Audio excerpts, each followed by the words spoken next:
श्री लक्ष्मी माता की जय। कनकधारा स्तोत्र की रचना आदि गुरु शंकराचार्य जी ने की थी। कनकधारा का अर्थ होता है स्वर्ण की धारा। कहते हैं कि इस स्तोत्र के द्वारा माता लक्ष्मी को प्रसन्न करके उन्होंने सोने की वर्षा कराई थी। सिद्ध मंत्र होने के कारण कनकधारा स्तोत्र का पाठ शीघ्र फल देने वाला और दरिद्रता का नाश करने वाला है।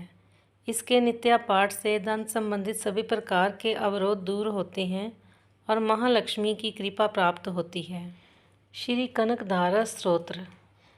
जैसे भ्रमरी अध खिले कुसुमों से अलंकृत तमाल के पेड़ का आश्रय लेती है, उसी प्रकार जो श्री हरि के रोमांच से सुशोभित श्री अंगों पर निरंतर पड़ती रहती है तथा जिसमें संपूर्ण ऐश्वर्य का निवास है, वह संपूर्ण मंगलों की अधिष्ठाता देवी भागवती महालक्ष्मी की कटाक्ष लीला मेरे लिए मंगलदायिनी हो। जैसे भ्रमरी महान कमल दल पर आती जाती या मंडराती रहती है, उसी प्रकार जो मूर शत्रु श्री हरि के मुखार वृंद की ओर बारंबार प्रेम पूर्वक जाती और लज्जा के कारण लौट आती है, वह समुद्र कन्या लक्ष्मी की मनोहर मुख दृष्टि माला मुझे धन संपत्ति प्रदान करें। जो संपूर्ण देवताओं के अधिपति इंद्र के पद का वैभव विलास देने में समर्थ है, मुरारी श्री हरि को भी अधिकाधिक आनंद प्रदान करने वाली है तथा जो नीलकमल के भीतरी भाग के समान मनोहर जान पड़ती है, वह लक्ष्मी जी के अध खुले नैनों की दृष्टि क्षण भर के लिए मुझ पर थोड़ी सी अवश्य पड़े।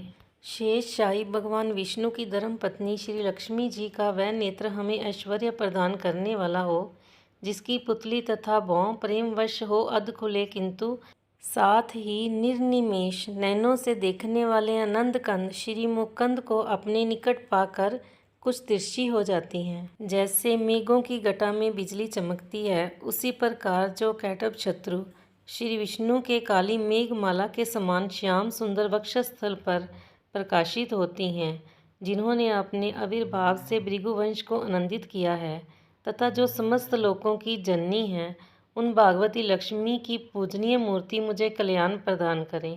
समुद्र कन्या कमला की वह मंद अलस मंथर और अर्धोन्मिलित दृष्टि, जिसके प्रभाव से कामदेव ने मंगल में भगवान मधुसूदन के हृदय में प्रथम बार स्थान प्राप्त किया था, यहाँ मुझ पर पड़े। भगवान नारायण की प्रेयसी लक्ष्मी का नेत्र रूपी मेघ दया रूपी अनुकूल पवन से प्रेरित हो दुष्कर्म रूपी धाम को चिरकाल के लिए दूर हटाकर विषाद में पड़े हुए मुझ दीन रूपी चातक पर धन रूपी जलधारा की वृष्टि करें। विशिष्ट बुद्धि वाले मनुष्य जिनकी प्रीति पात्र होकर उनकी दया दृष्टि के प्रभाव से स्वर्ग पद को सहज ही प्राप्त कर लेते हैं, उन्हीं पद्मासन पद्मा की वह विकसित कमल गर्भ के समान कांतिमयी दृष्टि मुझे मनोवांछित पुष्टि प्रदान करें। जो सृष्टि लीला के समय ब्रह्म शक्ति के रूप में स्थित होती है, पालन लीला करते समय वैष्णवी शक्ति के रूप में विराजमान होती है तथा प्रलय लीला के काल में रुद्र शक्ति के रूप में अवस्थित होती है, उन त्रिभुवन के एकमात्र गुरु भगवान नारायण की नित्य यौवना प्रेयसी श्री लक्ष्मी जी को नमस्कार है। हे माता, शुभ कर्मों का फल देने वाली श्रुति के रूप में आपको प्रणाम है। रमणीय गुणों की सिंधु रूपी रति के रूप में आपको नमस्कार है। कमल वन में निवास करने वाली शक्ति रूपा लक्ष्मी को नमस्कार है तथा पुरुषोत्तम प्रिया पुष्टि को नमस्कार है। कमल वंदना कमला को नमस्कार है। क्षीर सिंधु संभूता श्री देवी को नमस्कार है।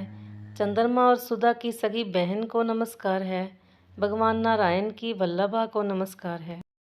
कमल सदृश्य नेत्रों वाली माननीय माँ, आपके चरणों में की हुई वंदना संपत्ति प्रदान करने वाली, संपूर्ण इंद्रियों को आनंद देने वाली, साम्राज्य देने में समर्थ और सारे पापों को हर लेने के लिए सर्वथा उद्यत है। मुझे आपकी चरण वंदना का शुभ अवसर सदा प्राप्त होता रहे। जिनके कृपा कटाक्ष के लिए की हुई उपासना उपासक के लिए संपूर्ण मनोरथों और संपत्तियों का विस्तार करती है, श्री हरि की हृदयेश्वरी उन्हीं आप श्री लक्ष्मी देवी का मैं मन वाणी और शरीर से भजन करता हूँ।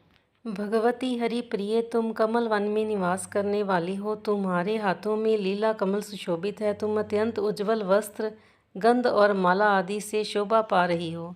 तुम्हारी झांकी बड़ी मनोरम है। त्रिभुवन का ऐश्वर्य प्रदान करने वाली देवी, मुझ पर प्रसन्न हो जाओ।